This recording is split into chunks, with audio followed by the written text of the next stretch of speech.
Hello, my name is Josephine Lang, and I'd love to share with you a wonderful old-time healing recipe which everybody has heard about, and it's called chicken soup. And though I'm a vegetarian myself, oftentimes there will be a need for somebody who is a meat eater to have a chicken soup to help them heal. And it's a wonderful way for them to get lots of minerals into their body during a time of healing. And plus it's very nurturing and soothing. We've all heard of chicken soup for the soul. So this is along those lines. So the way to make this soup is to go ahead to your grocery store or to your farmer's market. I like to use organic foods for healing because they're so much more nutritive. And get a whole chicken. And when Frank, my husband, makes this soup, he always takes the skin off because he feels that most of the impurities and the fats are beneath the skin.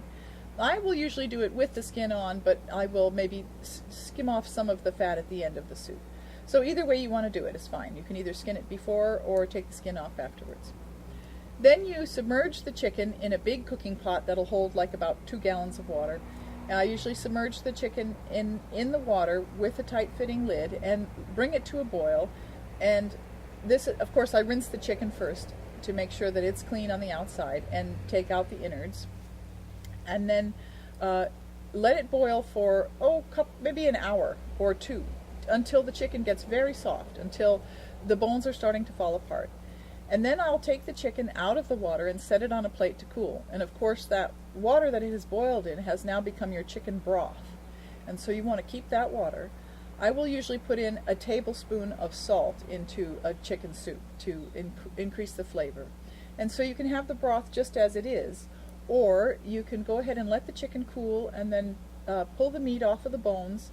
And you can save those bones, if you like, for a bone broth, the bones and the cartilage and things like that. Or you can go ahead and discard those or feed the cartilage or whatever to the cat. And then I cut the chicken into little pieces and return that to the broth. And I include usually several vegetables. And what I typically put into my chicken soup is 2 stalks of celery, 2 carrots chopped into little pieces or sliced into little, 1/4 inch or so slices, plus a whole onion that I've chopped up. And then salt and pepper to taste. Well, as I mentioned, I put the salt in already, so you just add a little pepper to taste.